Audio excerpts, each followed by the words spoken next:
I've owned my NIO for over a year now, 478 days to be exact, and it's time to give you the general wrap about how I feel about the car, the pros, the cons.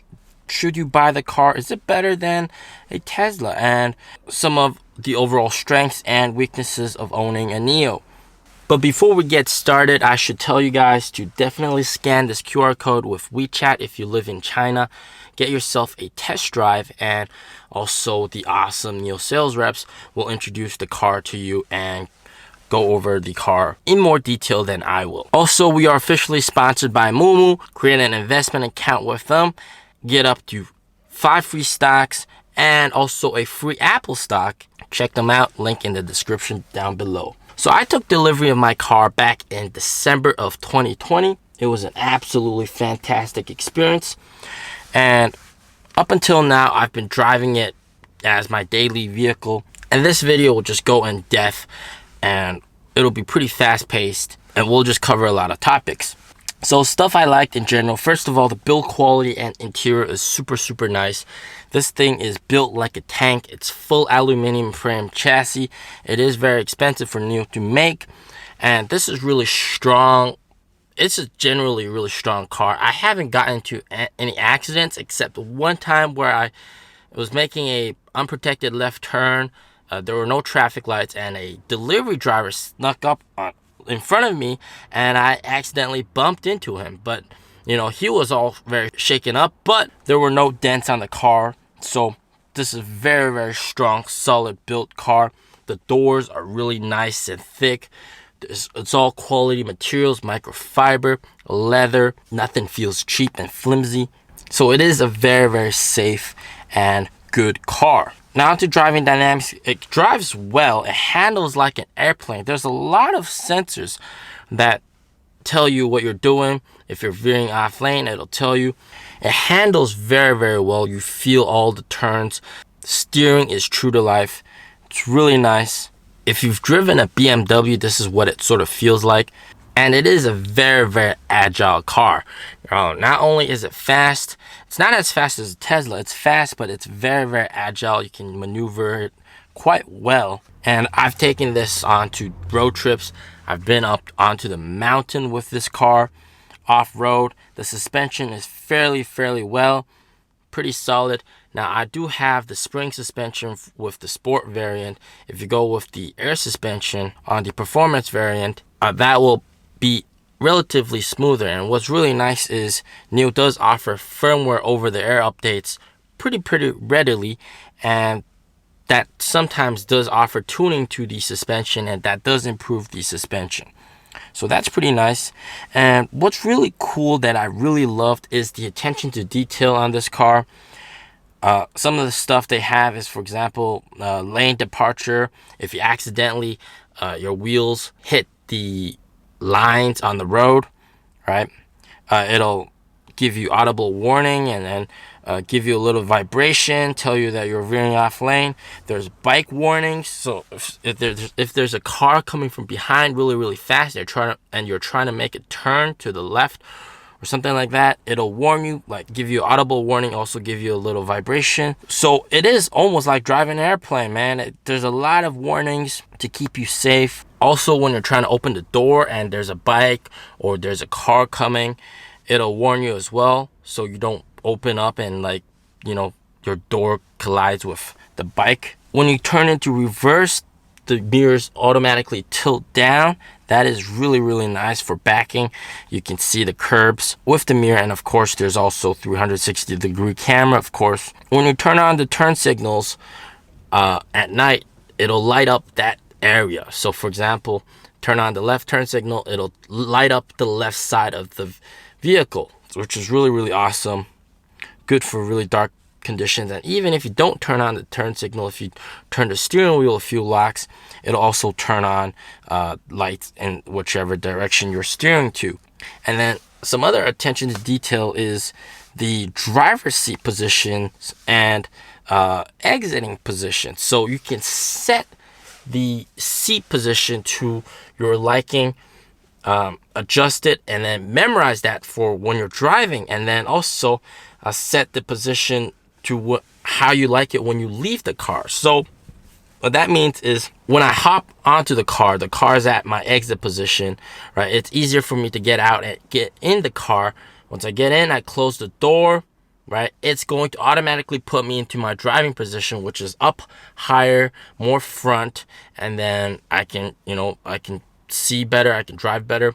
And then once I'm parked and I open the door, it'll put me into my exiting position. So you can change that a lot, and it goes with your profile.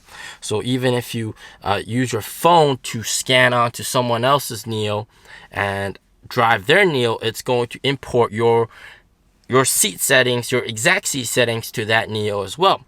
And this is another cool aspect of the car, and that's the fact that it is profile linked, but it is also a really big weakness because of the fact that it's profile linked. It means it's like having your Apple ID bound to your iPhone, right? And if you sell your iPhone to someone else, your Apple ID is still locked onto that phone, so the functions are very limited.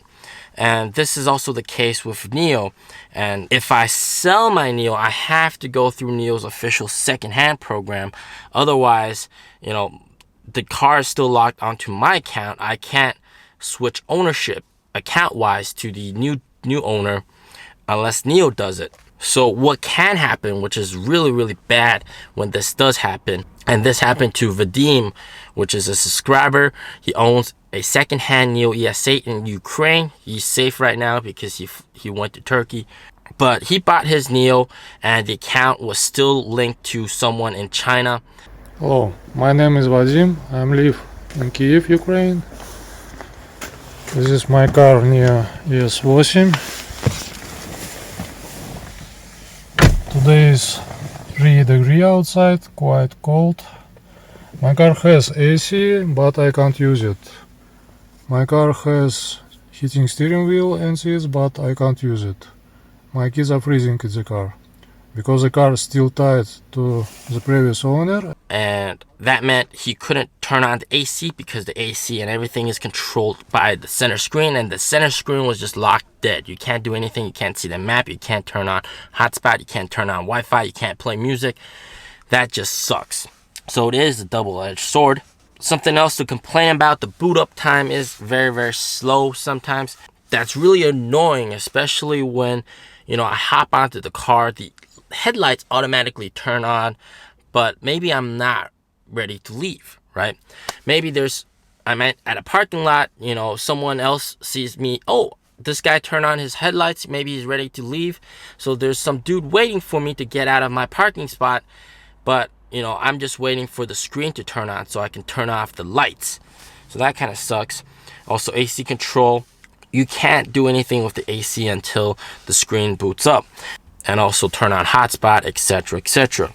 That really is a bummer, but you can preset the AC controls, the temperature, climate control in your car via your phone, which is pretty cool. Now, to start off with remote control, you can remotely unlock your vehicle. You can also open the rear windows by a tiny bit. You can turn on heating. That includes seat heating and steering wheel heating. You can remotely summon your vehicle and let it go forward or backwards in very tight parking spots. So that's very cool. That's very nice.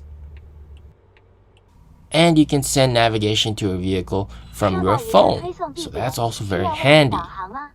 If you can't find a car in the parking lot, then you can search for your car with a tap of a button and it'll start beeping. You can open the rear trunk, but unfortunately there's no frunk in the NIO. So the next thing to talk about, Nomi Voice Assistant. A lot of people say it's awesome. It's actually just so, to be honest.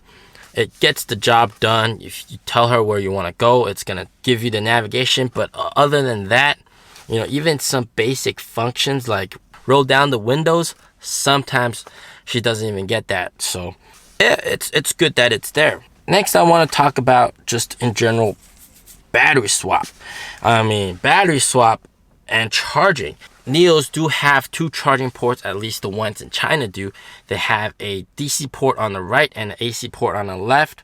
And NIO does have superchargers as well. They're called power chargers.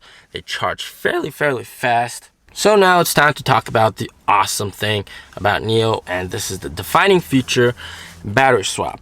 Obviously, this is a very big selling point for NIO, and over 50% of NIO owners say that battery swap is the reason that they bought their NIO. And this is the case. Battery swap is very convenient. I've been swapping non-stop for the past year pretty much. I swapped over 81 times over the past year or so, and I've saved 5,991 RMB, which is close to $1,000. Now, battery swap is free for NIO owners. Most NIO owners get 4 to 6 free swaps per month. I get unlimited free swaps because I got my NIO early. It is not only convenient. For me personally, I like to swap in the morning, very early in the morning, because otherwise sometimes you run into situations where there aren't available batteries that are fully charged, or there's a lineup, which does actually happen at battery swap stations. Sometimes there's 2 or 3 cars in line, and that can mean your wait time can be as much as 20 to 30 minutes. And of course, if the batteries in the swap station isn't fully charged, you can definitely wait much longer. Sometimes I've waited over an hour for a swap, and you might be asking, why did I wait an hour for a swap instead of just going to charge? Because battery swapping is free and charging isn't free. And why drive around and waste money when I can just sit in my car and rest and sleep, take a nap for an hour? Swapping does offer a lot of other benefits, which include the biggest one for me, no battery degradation, right? With any other EVs, after a year or two of ownership, the mileage of your EV decreases. And also another perk with battery swap is the ability to upgrade batteries, whether it's a permanent upgrade or a short-term upgrade, which NIO does offer. You can rent a higher capacity battery for 1 month, or buy it straight up, buy the higher capacity battery and just upgrade it. Or if you're with BAAS, change your BAAS subscription to the higher capacity battery. So not only do I protect myself from battery degradation, I also get to save a lot of time. So should you buy NIO for the service? And this is a big important point, because service is really nice for NIO. Now, one thing I want to mention is all NIOs have unlimited warranty except for the coming ET5, and that really gives you the assurance that the vehicle is going to be in good condition, and anything that goes wrong with the vehicle, they will take care of it. And that's very nice. They have different insurance packages, which is really nice. Pretty much every NIO owner goes for NIO's insurance package. One of the perks of that is the pickup service. So anything that breaks or needs fixing, they're going to send someone to pick up the car, drive it to the service center, fix it, and then drive it back and charge the car, wash the car, drive it back, which is just really nice. And I'm sure a lot of people, especially if you're short on time, this will be very good for them. Another perk of owning a NIO is, of course, NIO houses. The ability to access NIO houses is really nice if you live close to one. I don't live close to one, but if you do live close to one, it's a very nice lounge. You can have drinks over there, and there's places for kids to play, and just a general good workspace. And there's also events that you can participate, really cool. So it does depend on how close you are to the NIO house. So another question you may have is, should you buy the vehicle with BAAS or no BAAS? And for me personally, I went with BAAS, and really this question comes down to how you're going to use the vehicle. Are you going to own the vehicle for more than 7 years?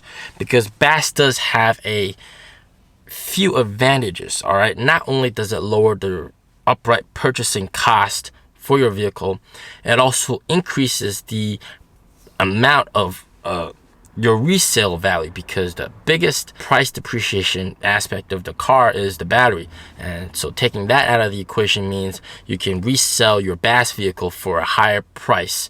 So you lose less money by going with BAAS if you're going to resell it. That's one point. And also consider if you're going to keep the car for more than 7 years, because that is usually the break-even point. After 7 years, of course, BAAS is going to cost you more than buying up front, but less than 7 years, BAAS is definitely the way to go. This is the benefit of NIO Pilot, my friend. I don't have to do anything with my brakes. And right now you can see that it's recommending I switch lanes to the left lane. I think you can see that on the HUD. But it's not switching right now because there's someone over there. The car is decelerating. NIO Pilot, it gets the job done, but it's not the best. If you're on highways, you can definitely use NIO Pilot, but it does have a very, very big weakness, and it's the fact that when cars cut in front of you, which people really like to do in China, NIO Pilot isn't as good at detecting that. So what can happen is you get cut off and you get into a collision. And that's actually happened before with other NIO owners. And in general, it gets the job done, but for me personally, I don't even use it that often. I bought the full NIO Pilot package, and I only sometimes use it on highways. But still, with a car that's so nice to drive, and the driving dynamics is so well tuned, I mean, why would I let the car drive itself? I would love to just drive it myself. Overall conclusion, this is definitely a very, very good vehicle, high quality. You're not gonna see any problems with it. The pros are definitely the handling dynamics, the battery swap, the agility of the car, the quality, the full aluminum frame body. But the weaknesses is definitely the software side of things. Battery swap, biggest pro of it all. Obviously, don't buy the car for the software. The software is pretty crappy. Also, don't buy the car for NIO Pilot. If you want a vehicle that has good handling dynamics and doesn't suffer from battery degradation or quality problems, this is the vehicle to get. For me personally, I would take this car any day over Tesla because of all those factors, and also because of the center dash, front dash, and also the heads-up display, which is really handy and nice. Shows a lot of information. Don't forget to like, comment, subscribe. See you all in the next one. Peace out.